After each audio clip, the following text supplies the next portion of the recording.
ഇതൊന്നും ഉണ്ടാവില്ല, ബേജാറാക്കൊന്നും വേണ്ട, സഹായം വരും. പക്ഷെ അത് ആരിൽ നിന്നാണ് വരിക? അള്ളാഹു നമുക്ക് തൗഫീക്ക് തരട്ടെ.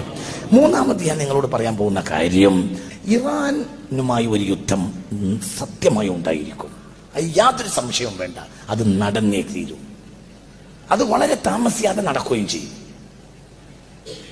ഇറാനുമായി യുദ്ധം വന്നാൽ മിഡിൽ ഈസ്റ്റ് ഇനിയും അട്ടിമറിയും.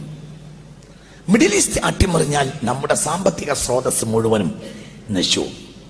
അതുകൊണ്ട് എക്കണോമിക്കൽ സിസ്റ്റത്തെ കൃത്യമാക്കാൻ നമ്മൾ പഠിക്കണം. സൂക്ഷിച്ച് ചെലവഴിക്കാൻ പഠിച്ചവർക്ക് ദാരിദ്ര്യം വരികയില്ലെന്ന് മുഹമ്മദ് മുസ്തഫ സ്വല്ലല്ലാഹു അലൈഹി വസല്ലം. ഇത് നിങ്ങൾ ഒന്നും കൂടി ശ്രദ്ധിക്കണം. ഞാനിത് വളരെ പണ്ടേ നിങ്ങളോട് പറയുന്നുണ്ട്. ഇനി ഒരു യുദ്ധം ഉണ്ടാവുകയാണെങ്കിൽ അത് ഇറാൻ. ഞാൻ 2000 മുതൽ പറയുന്ന വർത്താനാണ്. പഴയ കേസറ്റൊക്കെ കേട്ട എന്നൊക്കെയാണ്. അടുത്ത യുദ്ധം ഇറാനുമായാണ്. അത് ഭയാനകമായിരിക്കും.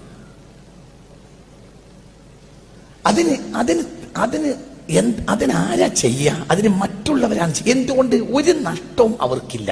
നഷ്ടം ആർക്കുള്ളത്? പറ, ആർക്കാ നഷ്ടം സംഭവിക്കുക? മുസ്ലിമീങ്ങൾക്ക്. ഇറാൻ ഇനി ഒരിക്കലും അമേരിക്കയെ തിരിച്ചടിക്കൂല. ഇറാൻ തിരിച്ചടിക്കുകയാണെങ്കിൽ തിരിച്ചടിക്കുക എങ്ങനെയായിരിക്കും? ഒരു സാധാരണ നിലയിൽ ഒരു രാജ്യം തിരിച്ചടിക്കുകയും പോലെ ഇറാൻ തിരിച്ചടിക്കുകയാണെങ്കിൽ ഖത്തറിലോ സൗദിയിലോ പറ ഉള്ള അമേരിക്കൻ ക്യാമ്പുകളെ ആക്രമിക്കുകയാണ് ചെയ്യുക. അപ്പൊ സ്വാഭാവികമായും എന്തുണ്ടാവും? ആ രാഷ്ട്രം ആ പക്ഷത്ത് ചേരും. ഇത് നടക്കൂലേ? നടക്കും.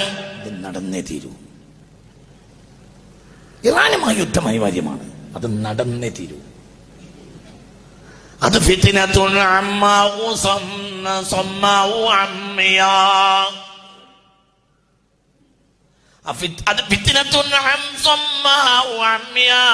അത് കണ്ണില്ലാത്തയും കാതില്ലാത്തയും യുദ്ധമായിരിക്കും.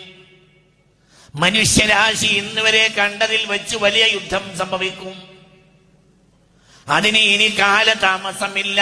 സംഭവിച്ചിരിക്കും. അല്ലാഹു നമ്മളെ കാക്കട്ടെ.